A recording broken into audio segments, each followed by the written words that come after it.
नमस्ते दोस्तों, कैसे हो? मेरा नाम है हिमांशु और आपका स्वागत करता हूं इस लंबी सी वीडियो में। दोस्तों हाँ, ये वीडियो आज लंबी रहने वाली है क्योंकि आज मैं आपको मिक्सिंग मास्टरिंग सिखाने वाला हूं।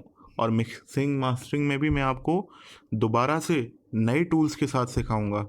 तो ये वीडियो आप थोड़ा ध्यान से आराम से देखें और काफ़ी चीज़ें आपको नई सीखने को मिलेंगी जो मेरे को भी इस बार नई मिली हैं। नए टूल्स का यूज़ किया है, मतलब पुराने वाले टूल्स में आपको परेशानी आ सकती है देखने में, लेकिन ये वाले जो टूल्स हैं इसमें आपको देखते ही पता लग जाएगा।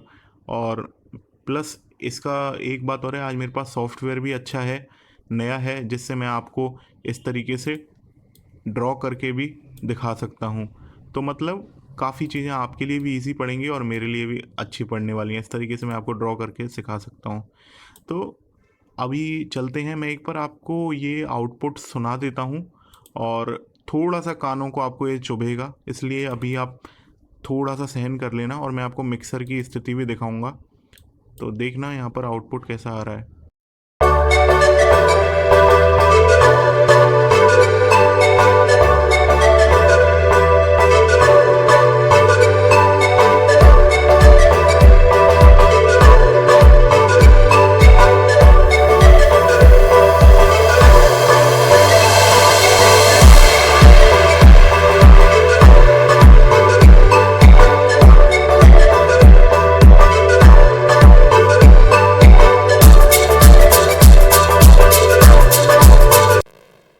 तो बस इतना ही काफ़ी है सुनने के लिए।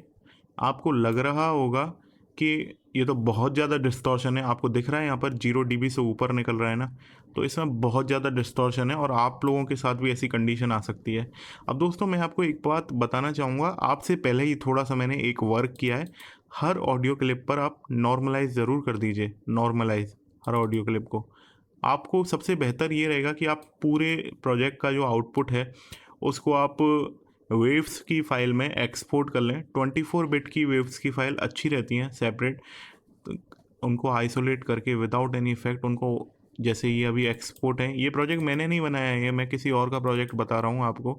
तो ये मत सोचना कि मैंने बनाया है, ये मैं बस आपको मिक्सिंग मास्टरिंग सिखाना चाह रहा हूँ और प्रोजेक्ट बनाने का अभी मिक्सिंग मास्टरिंग के लिए अलग से मेरे पास टाइम नहीं है, इसलिए मैं आपको किसी और के जो आउटपुट है उस पर आपको दिखा रहा हूँ। तो देखो इस तरीके से आप सेपरेट निकाल लीजिए और उनको आप नॉर्मलाइज कर लीजिए। नॉर्मलाइज का मतलब क्या है कि जैसे मैं आपको ये दिखाता हूँ,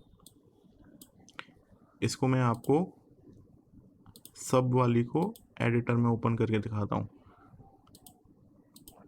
देखिए यहाँ पर होता क्या है, जैसे मैं आपको एक बार ये नॉर्मलाइज इसमें करके दिखा देता हूँ, नॉर्मलाइज करके। तो नॉर्मलाइज में होता क्या है कि जो आपकी सबसे ऊंची पीक होती है वो 0 डीबी को टच कर लेती है। जैसे इसमें आपको ये दिख रही हैं, तो 0 डीबी को ये टच कर रही हैं, मतलब आपका डिस्टॉर्शन बिल्कुल भी नहीं रहे किसी भी क्लिप में। और तब वो उसकी हाईएस्ट पीक अगर टच कर लेती है 0 टीवी को, तो इसका मतलब होता है नॉर्मलाइज। ये इतना लेवल वॉल्यूम का बढ़ाता है जिसमें वो हाईएस्ट लेवल जो उसका पीक है किसी भी ऑडियो फाइल में वो 0 डीबी को टच कर ले। जैसे यहाँ पर आप देख सकते हो ये टच हो गई 0 डीबी को। इससे ऊपर अगर मैं वॉल्यूम लेवल बढ़ाऊँगा तो देखो, मैं एक बार आपको ड्रॉ करके भी दिखा देता हूँ।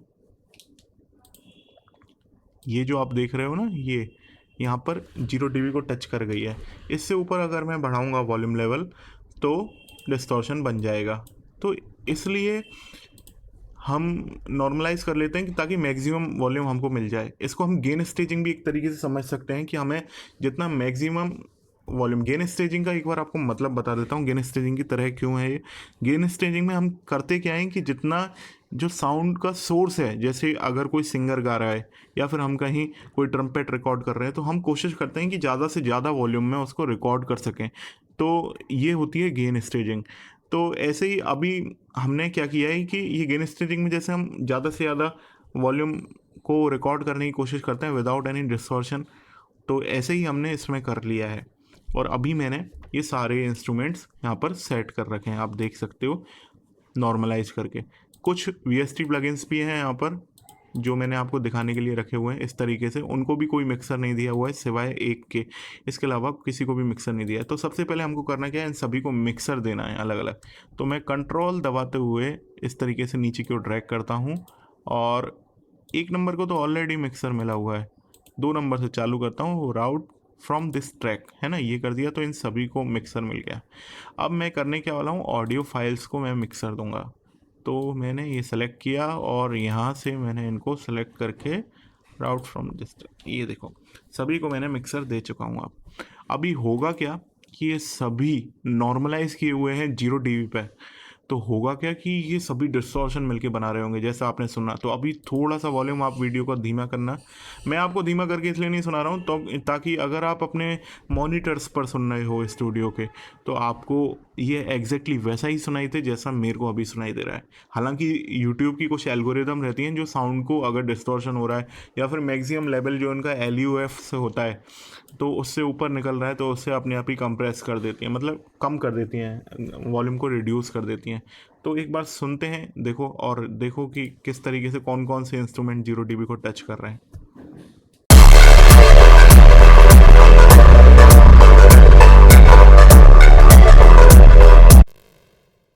तो आप एक बात देख सकते हो यहाँ पर जो गेन वाला है ना, इसको आप देखना, मैंने अभी जो ड्रॉ किया है और इसको देखना, ये सबसे ज़्यादा ऊपर निकल रहा है।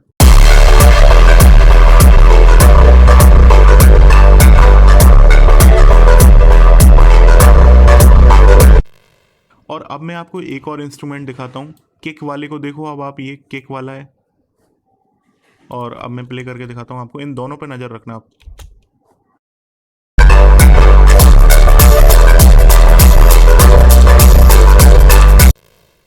तो मैं आपको एक चीज़ बताना चाहता हूँ यहाँ पर कि सबसे ज़्यादा जो प्रॉब्लम आती है ना हमें, जो हमारे बेस के इंस्ट्रूमेंट्स होते हैं उनमें आती है। एक तो बेस के इंस्ट्रूमेंट्स मतलब बिल्कुल बेस में होते हैं, मतलब अलग से आपको नहीं सुनाई देते हो, जैसे हाईज के और मीडियम के इंस्ट्रूमेंट सुनाई देते हैं वैसे नहीं सुनाई देते बेस के इंस्ट्रूमेंट्स। तो सबसे बड़ी तो ये कि हम उनका वॉल्यूम अगर ज़्यादा रखते हैं तो हमें हमारे सॉन्ग में वो एनर्जी घेरते हैं। जैसे मैं आपको एक बार एक EQ लोड करके दिखाता हूँ, EQ, है ना। तो होता क्या है कि अगर कोई बेस का, अगर कोई सॉन्ग है जिसमें इस तरीके से आपको आउटपुट मिल रहा है ना, इस तरीके से, तो देखो बेस के इंस्ट्रूमेंट वैसे ही कम सुनाई देते हैं, है ना। इस तरीके से अगर आपको आउटपुट मिल रहा है तो अभी क्या है कि सॉन्ग वो लाउड नहीं होगा, है ना। बेस के इंस्ट्रूमेंट वैसे ही कम सुनाई देते हैं और इन्होंने ही, अब देखो जो मैक्सिमम कंप्रेशन का जो अपन लिमिटर भी लगाते हैं तो वो इस बेस के अकॉर्डिंग हो रहा होगा, है ना, बेस के अकॉर्डिंग लिमिट सेट कर रहा होगा। अब देखो एक बार मैं एक लाइन खींच के आपको दिखा देता हूँ यहाँ पर, तो कंप्रेशन जो कंप्रेस कर रहा होगा वो इस लाइन के अकॉर्डिंग कर रहा होगा, है ना, इस तरीके से। तो अभी देखा जाए ना, जो हमें जो सॉन्ग की लाउडनेस मिलती है ना वो इस सेक्शन से मिलती है। एक बार मैं आपको ये सेक्शन और ड्रॉ करके दिखा देता हूँ। ये वाला जो सेक्शन है ना, ये वाला, ये देखो ये वाला, इस सेक्शन से हमको लाउडनेस मिलती है सॉन्ग की, इस सेक्शन से। लेकिन यहाँ पर क्या है, इस सॉन्ग में अभी बेस ने ज़्यादा जगह घेर रखी है और बेस इस सॉन्ग की फिर लाउडनेस को कम करता है। ये हमारा मतलब फंडा है इसमें। अब हमको करना क्या है कि बेस को हमें कंट्रोल करना है। बेस को कंट्रोल आप कैसे कर सकते हैं कि आपके सॉन्ग में बेस के एलिमेंट्स हैं वो बिल्कुल लगभग कम हो, 0 नहीं होने चाहिए। बेस ज़रूरी भी है सॉन्ग में, जैसे किक और बेस गिटार होता है, यही आप रखो, है ना, सब बेस रख लो, बस यही रखो। इसके अलावा बेस में और कोई चीज़ मत प्ले करो आप, वरना आप अपने सॉन्ग का साउंड बिगाड़ रहे हो। तो और लाउडनेस भी आप नहीं ले पाओगे। एक तो ये कारण है लाउडनेस नहीं ले पाने का। तो अपन देखते हैं, अभी अपन को सबसे पहले करना क्या है कि इसको अपन को मिक्स करना है। मिक्स मतलब वॉल्यूम बैलेंसिंग करते हैं हम इसकी। तो सबसे पहले हमको जो लाउडेस्ट पार्ट है इसका उसको पकड़ लेते हैं, जैसे ये है, सॉरी ये है, यहाँ पर सारे इंस्ट्रूमेंट प्ले हो रहे हैं तो हम इसको पकड़ लेते हैं और इसको प्ले करते हैं। अभी आपको करना क्या है कि जैसे इसको मैं प्ले करके देख रहा था तो इसमें तो पहले से ही डिस्टॉर्शन आ रहा है ना। तो आप करो क्या, सारे मिक्सर्स को सिलेक्ट करो इस तरीके से और इनको कर लो इस तरीके से कम, बिल्कुल ठीक है। अब आपको सेट करने हैं। एक बार मैं प्ले करके देख लेता हूँ कि अभी भी इसमें डिस्टॉर्शन है या नहीं।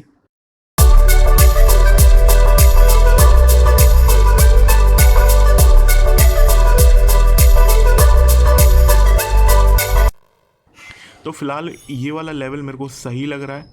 इस हिसाब से हमको मिक्स करना है, वॉल्यूम बैलेंसिंग करनी है। अब आपको करना क्या है, एक एक इंस्ट्रूमेंट लेते जाइए और उसके अकॉर्डिंग यहाँ पर सेट करते जाइए।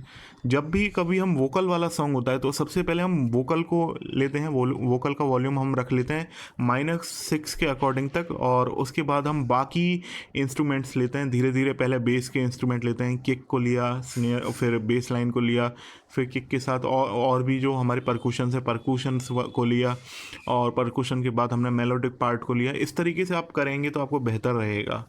और बाकी इसका कोई रूल नहीं है, लेकिन मैं जो अपनी टेक्निक्स लेता हूँ काम में उसके बारे में आपको बता रहा हूँ। तो अभी लेकिन इसमें तो ऐसा कुछ है नहीं है, हमको करना क्या है, इसमें हमें लीड इंस्ट्रूमेंट को लेना है ना। मैं प्ले करता हूँ, लीड इंस्ट्रूमेंट को मैं सोलो करूँगा।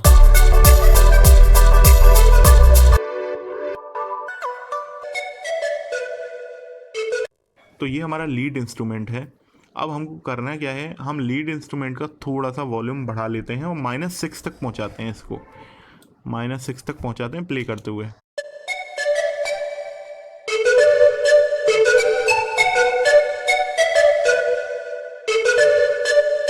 अब देखो मैं अभी करूँगा क्या, मैं कोई भी इफेक्ट नहीं डालने वाला इसमें, बिल्कुल भी इफेक्ट नहीं डालूंगा। सबसे पहले आप वॉल्यूम बैलेंसिंग करिए, और वॉल्यूम बैलेंसिंग से भी पहले इम्पोर्टेंट काम है आपका जो सॉन्ग का कंपोजिशन होता है, जो म्यूज़िक का अरेंजमेंट होता है, उस पर ध्यान रखना। मैंने म्यूज़िक अरेंजमेंट में कैसे हम ऑक्टेव को सिलेक्शन करते हैं और कैसे हम बेस लाइन और ये सब जो भी इंस्ट्रूमेंट होते हैं इनका ऑक्टेव और जो भी इंस्ट्रूमेंट है उनको सेलेक्ट करते हैं, उसके बारे में आपको पहले ही बताया हुआ है। देखो, हमें इस तरीके से इंस्ट्रूमेंट या फिर ऑक्टेव सेलेक्ट करना चाहिए कि उसकी फ्रीक्वेंसी आपस में लड़े झगड़े नहीं।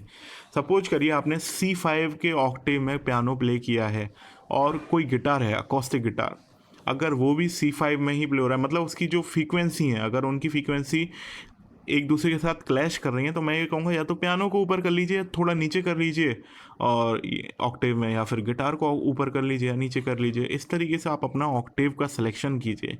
और नहीं हो पा रहा है, अगर सेम फ्रीक्वेंसी पे मिल रही हैं, तो आपके पास और 2 रास्ते और हैं। या तो पियानो को लेफ्ट में कर लीजिए और गिटार को राइट में कर लीजिए, या फिर पियानो की जो स्टीरियो विड्थ है उसको बढ़ा दीजिए और गिटार की स्टीरियो विड्थ को कम कर दीजिए। स्टीरियो विड्थ बढ़ाने का मतलब है वो लेफ़्ट और राइट में फैल जाएगा। तो पियानो लेफ़्ट और राइट में फैल जाए, गिटार को आप सेंटर में रख लीजिए, थोड़ा सा उसकी स्टीरियो विड्थ को कम कर लीजिए।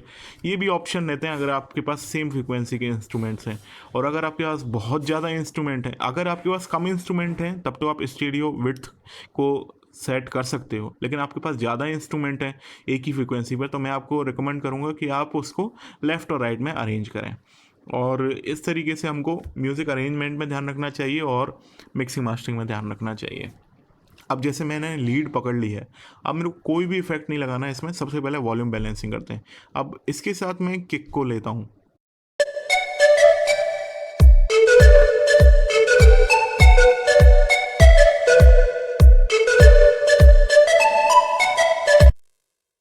और अब मैं धीरे धीरे अपने इंस्ट्रूमेंट को बढ़ाता जाऊंगा। किक के साथ मैं एक बार ये सब बेस और ले लेता हूँ।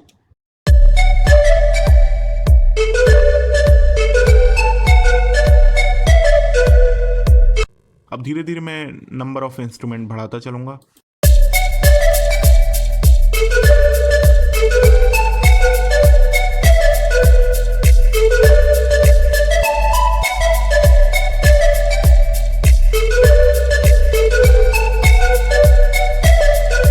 अभी आप देख रहे हो कि जैसे ही मैंने नंबर ऑफ़ इंस्ट्रूमेंट बढ़ाए तो ये 0 dB तक पहुंचने लग गया। तो मेरे को अभी करना क्या पड़ेगा, लीड को थोड़ा सा कम करना पड़ेगा। ये कंडीशन आपके साथ आ सकती है, इसलिए मैं इन चीज़ों को हटा नहीं रहा। अगर मेरे से कोई गलती होती है तो मैं उसको हटा नहीं रहा, मैं उसको इसी में रख रहा हूँ ताकि आप चीज़ें सेट करना सीखें। तो अभी मैंने इसका वॉल्यूम लेवल कम कर लिया है। अब इसको दोबारा हमको मिक्स करना पड़ेगा थोड़ा।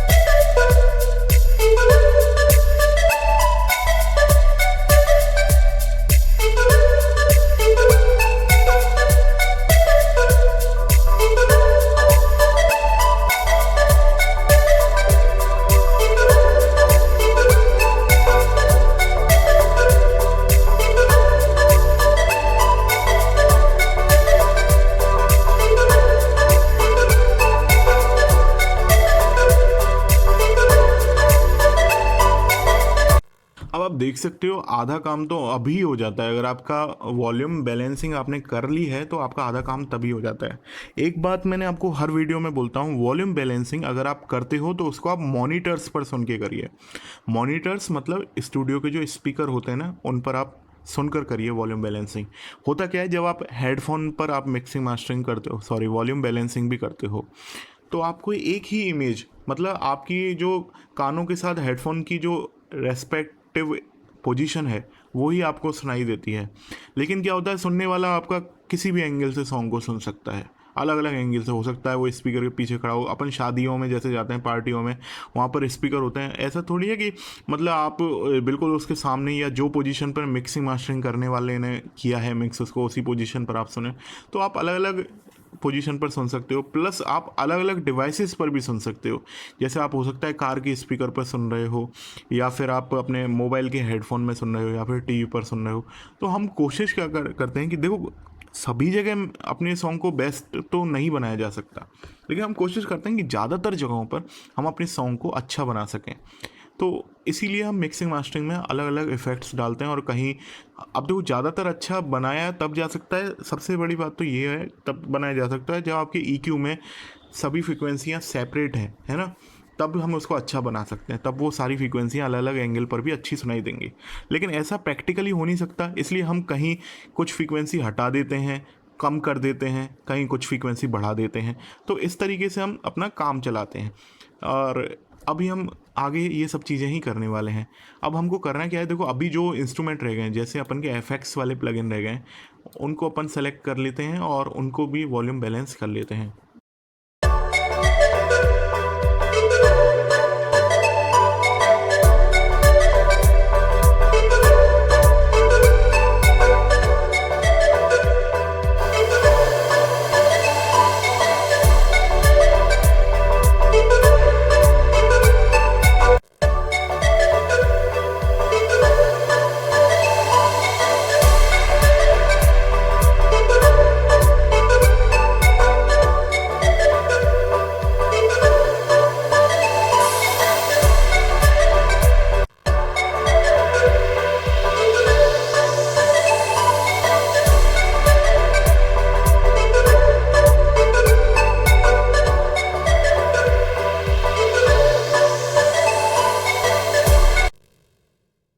अभी ये वाला जो एरिया है, यहाँ पर भी एक एफएक्स है जिसको भी हमें मिक्स करना है, वॉल्यूम बैलेंसिंग करनी है मतलब।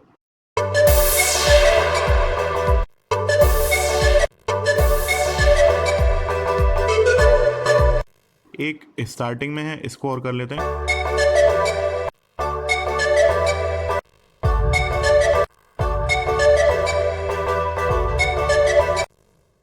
तो आप देख सकते हो मैंने कर लिया है, इन्हें मिक्स कर चुका हूँ। मिक्स मतलब वॉल्यूम बैलेंसिंग कर चुका हूँ। और इस तरह से अभी जो फाइनल, अभी वॉल्यूम बैलेंसिंग के बाद जो आउटपुट आ रहा है वो आपको मैं दिखा देता हूँ वो कितना आ रहा है।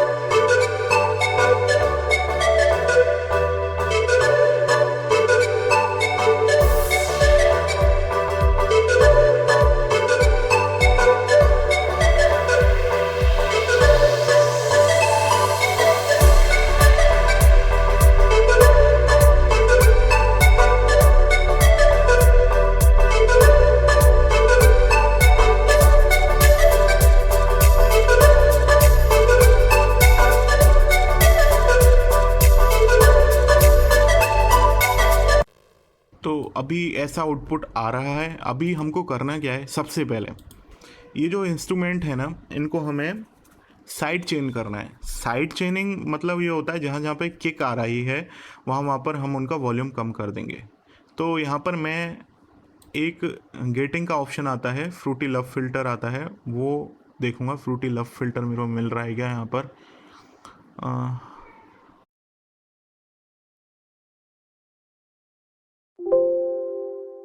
फ्रूटी लव फिल्टर मेरे को यहाँ पर मिला है और मैंने इसको ओपन कर लिया है। और अभी मेरे को करना क्या है, इसमें बाकी सभी मेरे को ऑफ़ कर देने हैं। और वॉल्यूम वाला जो है इसको भी मैं ऑफ़ कर देता हूँ, और वॉल्यूम वाला जो एरिया है उसको मैं सेट कर लेता हूँ।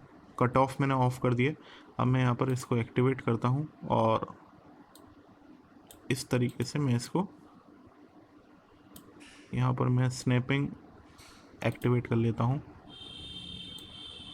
और ये मैंने सेट कर लिया है। एक बार इसको सुन के देखते हैं।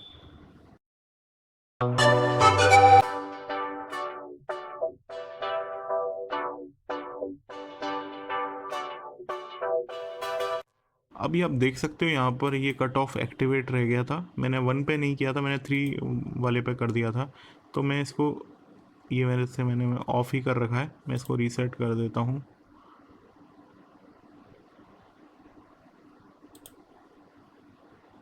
यहाँ से डिलीट कर देता हूँ और अब मैं जाके फर्स्ट वाले पे एक बार कर देता हूँ। इसको मैंने ऑफ़ कर लिया है, वॉल्यूम वाले जगह पर हूँ मैं, और ये इस तरीके से मैंने सेट कर लिया है और ये हो गया मेरा किटिंग का नमूना तैयार। अब मैं एक बार इसको देखता हूँ करके।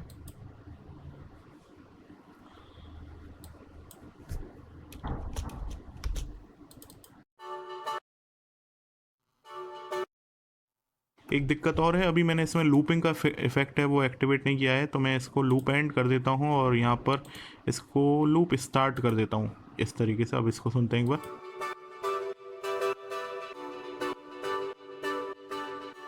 तो इस टाइप का मैं साइड चेनिंग चाह रहा था, जो हो चुकी है। अब मैं करूँगा क्या कि इसको जो भी इंस्ट्रूमेंट्स हैं उनके ऊपर डालता जाऊँगा इस तरीके से। जो भी इंस्ट्रूमेंट मेरे को यूज़ करने हैं साइड चेनिंग में उनके ऊपर डालता जाऊँगा इस तरीके से। और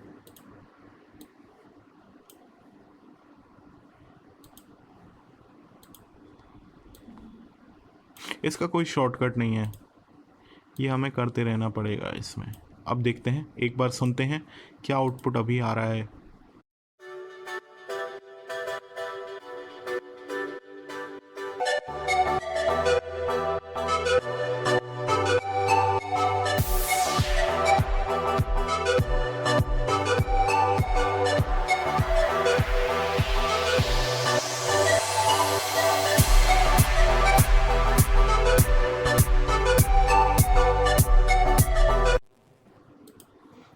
आप एक चीज़ और कर सकते हो, थोड़ा सा इसको इस तरीके से कम कर दो। यहाँ से मैं ऐसा कर लेता हूँ, कॉपी कर लेता हूँ इस वैल्यू को और इन सभी जगह पेस्ट कर देता हूँ।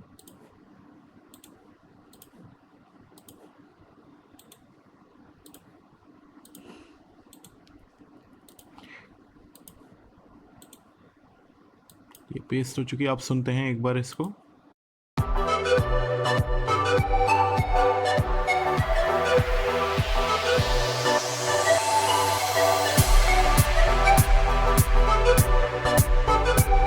अभी आप देख सकते हो, अब आपको किक है वो ज़्यादा फ्रंट में दिखने लगी है।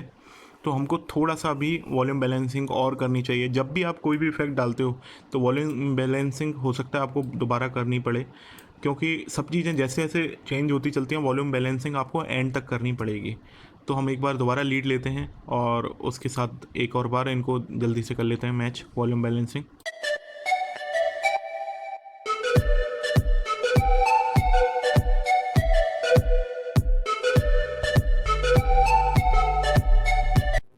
बेस में भी हम लव फिल्टर का तड़का लगाना भूल गए, ये लगा दिया है। अब देखते हैं एक बार।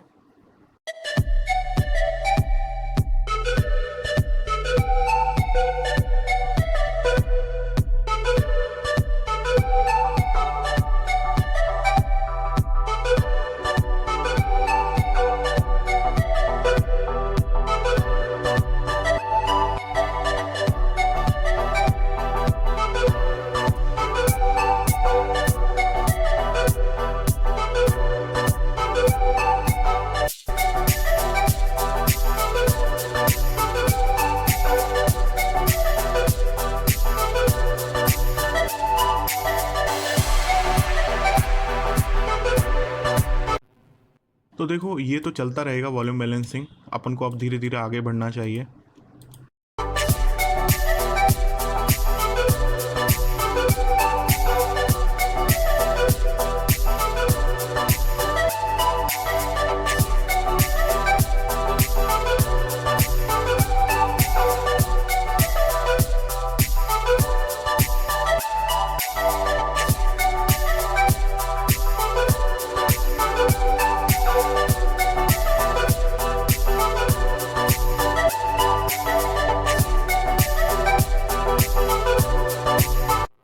इस तरह से हमने अभी वॉल्यूम को बैलेंस कर लिया है। अब हम धीरे धीरे आगे बढ़ते हैं। अब हमको करना क्या है, देखो सबसे इम्पॉर्टेंट चीज़ आज मैं आपको सिखा रहा हूँ कि पहले मैं आपको EQ के जो पैटर्न्स हैं और उनको लोड करके दिखाता था और उनको मतलब उनसे आपको मिक्सिंग मास्टरिंग करवाता था, लेकिन अभी मैंने अपना टूल रिसेंटली चेंज कर दिया है।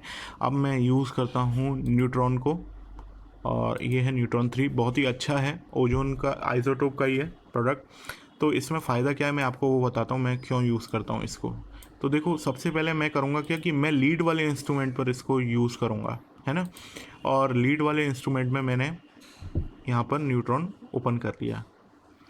एक बात और बोलूँगा आपको, जब आप न्यूट्रॉन को यूज़ करते हो तब ऑप्शन पर जाके ऑडियो सेटिंग में आपकी जो सैम्पल ये बफर लेंथ है इसको आप बढ़ा लीजिएगा, क्योंकि आप मिक्सिंग मास्टरिंग कर रहे हो, आपको रियल टाइम सुनने की ज़रूरत भी नहीं है और प्लस कंप्यूटर पर आपके लोड भी कम पड़ेगा।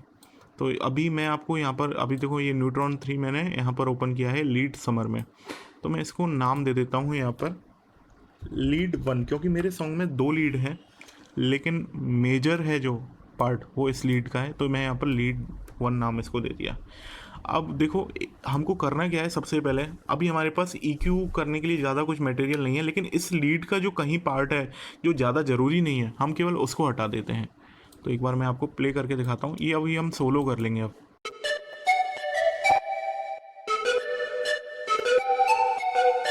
आप ऑल्ट दबाते हुए इस तरीके से आप सुन सकते हो, कोई भी अगर फ्रीक्वेंसी आपको लग रहा है कि इम्पोर्टेंट नहीं है तो आप उसे हटा सकते हो। अभी फ़िलहाल एक तो ये तरीका है, जैसे मैं आपको एक बार करके दिखाता हूँ इस तरीके से। लेकिन आप एक तरीका और है इसमें, आप चाहें तो इधर लो कट करना है हमको, मतलब हाई पास करना है, तो मैं ये कर लेता हूँ इस तरीके से। और मैं यहाँ पर इसको सोलो भी करके सुन सकता हूँ इस तरह से कि क्या पार्ट हटाया जा रहा है, और इस तरीके से हम इसके बैंड को नैरो भी कर सकते हैं। अभी मैं आपको सुनाता हूँ एक बार, मैं इसको सोलो कर रखा है, मतलब जो पार्ट मैं हटा रहा हूँ वो ही मेरे को सुनाई देगा। आपको हेडफोन ज़रूर पहना हो आपने, ये ध्यान रखिएगा EQ की सेटिंग समझने के लिए, क्योंकि EQ आपको तभी अच्छा समझ में आएगा, हेडफोन में आपको बारीकी से समझने को मिलेगा।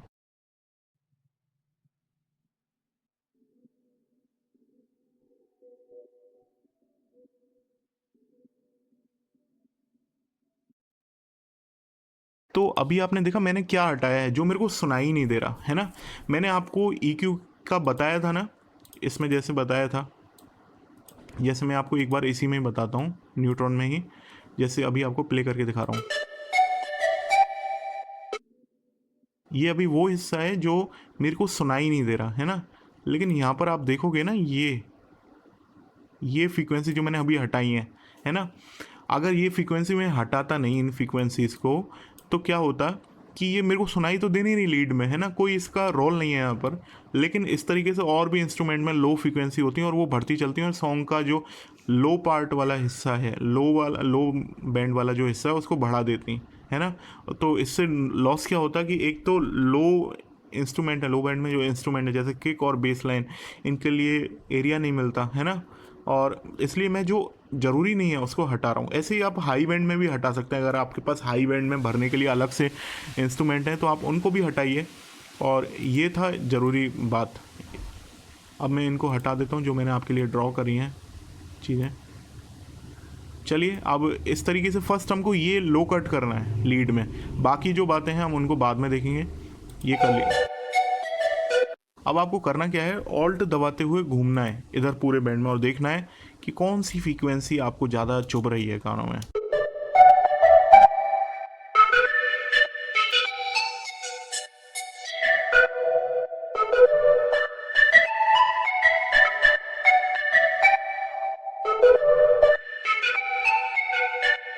आप देख सकते हो यहाँ पर फ्रीक्वेंसी है वो थोड़ा सा चुभ रही हैं, आप देखना एक बार। मैं इसको डार्क कर देता हूँ थोड़ा सा, आपको इस एरिया की फ्रीक्वेंसीज़ को सुनना है ना। और अब मैं आपको प्ले करके दिखाता हूँ।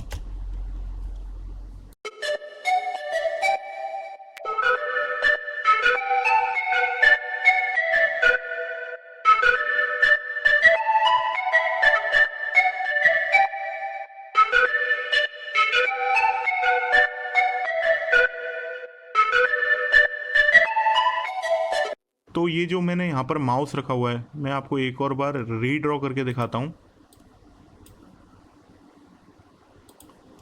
इस एरिया की फ्रीक्वेंसी है ना, उनमें मेरे को थोड़ा सा जो तीखापन है वो आ रहा है। मैं आपको हिंदी में समझाऊँ, तीखापन। आप अब आप सुनना, मैं एक बार आपको प्ले करके और दिखाता हूँ।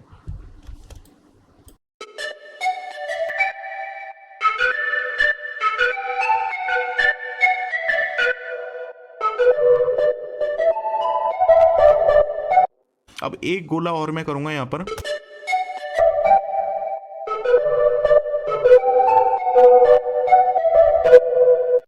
एक तीखापन आपको यहाँ पर देखने को मिल रहा है, जो सेकंड बैंड है उसके जस्ट इस एरिया में आपको एक तीखापन आपको यहाँ पर मिल रहा है। मैं आपको एक और बार सुना देता हूँ।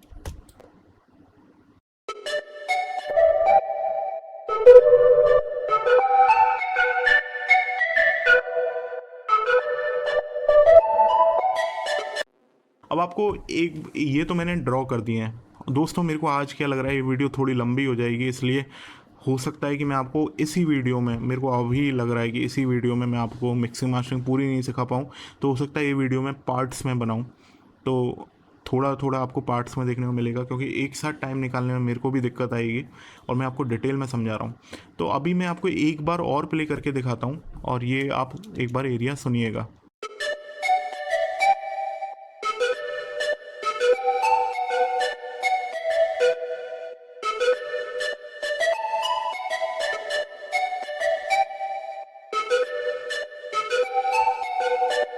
अभी हो क्या रहा है यहाँ पर, मैं आपको एक चीज़ और बताता हूँ कि इस एरिया में अगर आप देखोगे ना, ये जो एरिया है, मैं एक और बना देता हूँ इस तरीके से। इस एरिया में देखोगे इंटेंसिटी है ना, फ्रीक्वेंसी इसकी वो ज़्यादा आ रही है ना। तो मतलब हो क्या रहा है कि यहाँ पर एनर्जी ज़्यादा है, तो मैं थोड़ा सा यहाँ पर कम भी कर दूँ। अगर यहाँ पर उस साउंड की जो फंडामेंटल फ्रीक्वेंसी नहीं है, तो मैं यहाँ पर थोड़ा सा कम कर दूँ, जिससे और यहाँ पर इसकी फंडामेंटल फ्रीक्वेंसी भी है, ये भी ध्यान रखना है ना। तो मेरे को कोशिश करनी है कि इस बैंड की जो थोड़ा सा अगर मैं कम करूँगा, और ये जो सेकंड नंबर 2 नंबर पे मैं क्यूइंग करूँगा, और ये जो 3 नंबर 2 और 3 के बीच में एरिया है इन पर मैं करूँगा। तो एक बार मैं करता हूँ, अब आपको दिखाता हूँ कैसे होगा।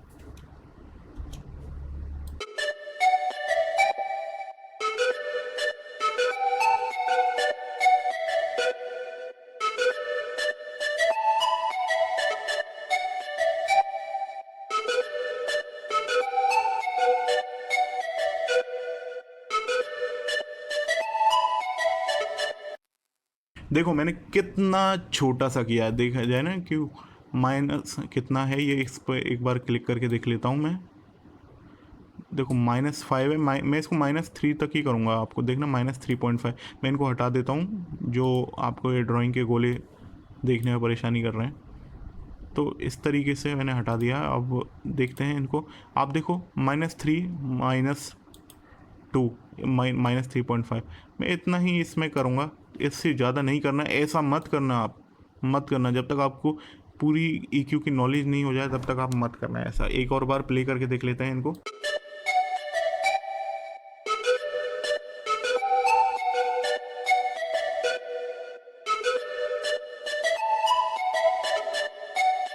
अब आप इसमें कर क्या सकते हो, हाइज़ को थोड़ा बढ़ा सकते हो, क्योंकि हाइज़ में एनर्जी रहना ज़्यादा ज़रूरी है, तभी आपका सॉन्ग लाउड सुनाई देता है। ये कर दिया है, अब सुनते हैं इसको।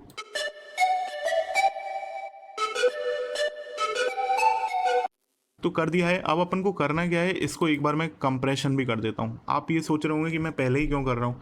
दोस्तों लीड में आपको कहीं ना कहीं से तो चालू करना पड़ेगा, मतलब किसी भी सॉन्ग में अगर आपको EQing करनी है, वो कहीं ना कहीं से तो चालू करनी पड़ेगी।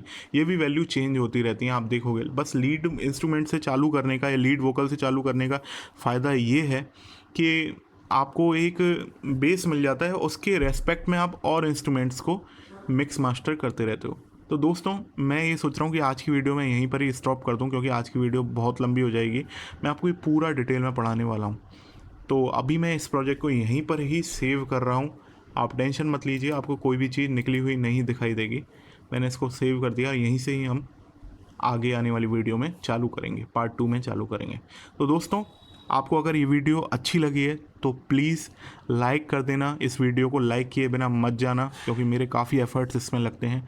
और चैनल को सब्सक्राइब नहीं किया तो कर लीजिए, और ये जो बेल का आइकन है इसे दबा दीजिए, क्योंकि इस टाइप की मैं इम्पॉर्टेंट वीडियो आपके लिए लेके आने वाला हूँ, और ये आपके लिए बहुत ज़रूरी है ये वीडियो। तो लाइक करिए, जहाँ तक शेयर कर सकते हैं इसे शेयर करिए, जिससे मेरा भी मनोबल बने। ठीक है दोस्तों, मिलते हैं नई वीडियो में अगले पार्ट में। Take care, bye bye.